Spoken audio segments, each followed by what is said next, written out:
Oui, n'oubliez pas les œuvres que vous avez aimées.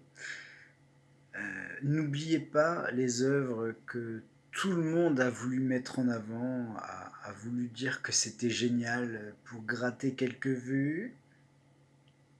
Et une fois que c'est terminé, on passe à autre chose. Non, n'oubliez pas, parce que c'est comme ça que des œuvres deviennent des classiques. Et là, juste avant de lancer cette vidéo, je cherchais des sujets, voilà, parce que même si j'ai beaucoup de mangas, bon, bah, évidemment, des fois je me demande de quoi je vais parler. Et je me suis dit, bah, je vais parler de ceci, un manga de sport, presque pour pas changer, un manga sur le sumo, voilà, un manga qui s'appelle Inomaru Sumo, donc un manga de Kawada, hein, qui d'ailleurs travaille actuellement sur un manga sur le free fight, si je me trompe pas. Est-ce que c'est toujours en cours? J'avoue, j'ai pas suivi. Mais Glénat, si vous voulez éditer, c'est peut-être une bonne chose. Mais du coup, voilà, un manga qui a commencé en 2014. Hein, 2014, très très jolie année qui a vu le début de, de Haikyuu, un très bon manga sur le volleyball, et My Hero Academia, terminé en France chez nous cette année, 2025.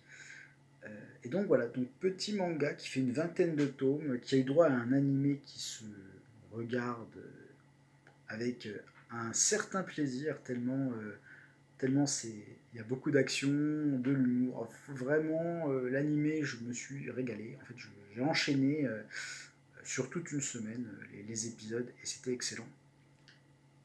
Mais je ne suis pas allé au bout de la série. Je n'ai pas tout lu. Ça fait partie des séries que j'aime mettre en avant. Mais bon, le fait d'avoir plusieurs séries en même temps, parfois, on va pas toujours au bout. Mais le fait d'avoir commencé des vidéos, ça va me permettre, moi, de relire des œuvres que j'ai aimées il y a quelques années pour les compléter et les faire découvrir afin que les autres ne les oublient pas.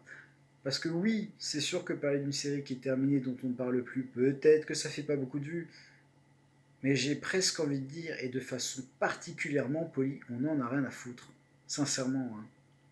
Oui. Donc voilà, qu'est-ce que c'est Inomaru Sumo?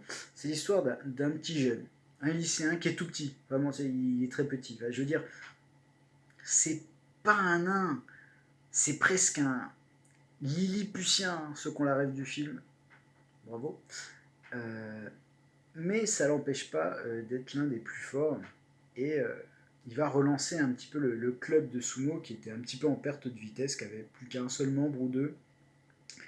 Et ben on va le suivre dans son parcours avec des gens qu'on n'attendait pas trop, comme Sumotori. Et ça va être parmi les personnages que je vais préférer parce que oui, ils n'avaient pas leur place au début et ils arrivent quand même à bien se débrouiller. Donc on a une série qui est pas trop longue, qui est vraiment très chouette avec un dessin vraiment cool. Voilà. Euh, que je vous invite à ne pas oublier, que je vous invite peut-être à relire si vous avez lu et que vous avez apprécié.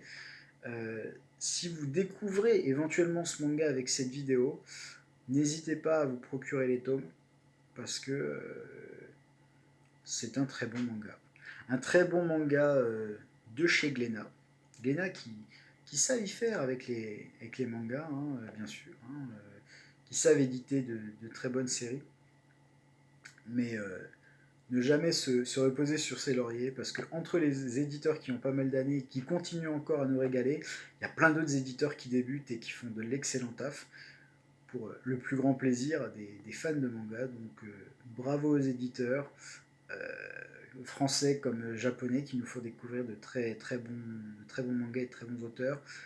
Bravo à Kawada pour nous avoir fait vibrer avec un manga sur le sumo, ouais, à l'époque. Et donc, je vous encourage à découvrir son travail, à relire, à lire. Et, euh, et moi, bah, je ne vais pas tarder à relire ce manga parce qu'il le mérite. Voilà. Il y a des œuvres qui méritent largement qu'on se souvienne d'elles parce que c'est bien. Bon, allez, j'arrête avec les lunettes. Allez, sur ce, je vous souhaite une bonne lecture et une très bonne journée.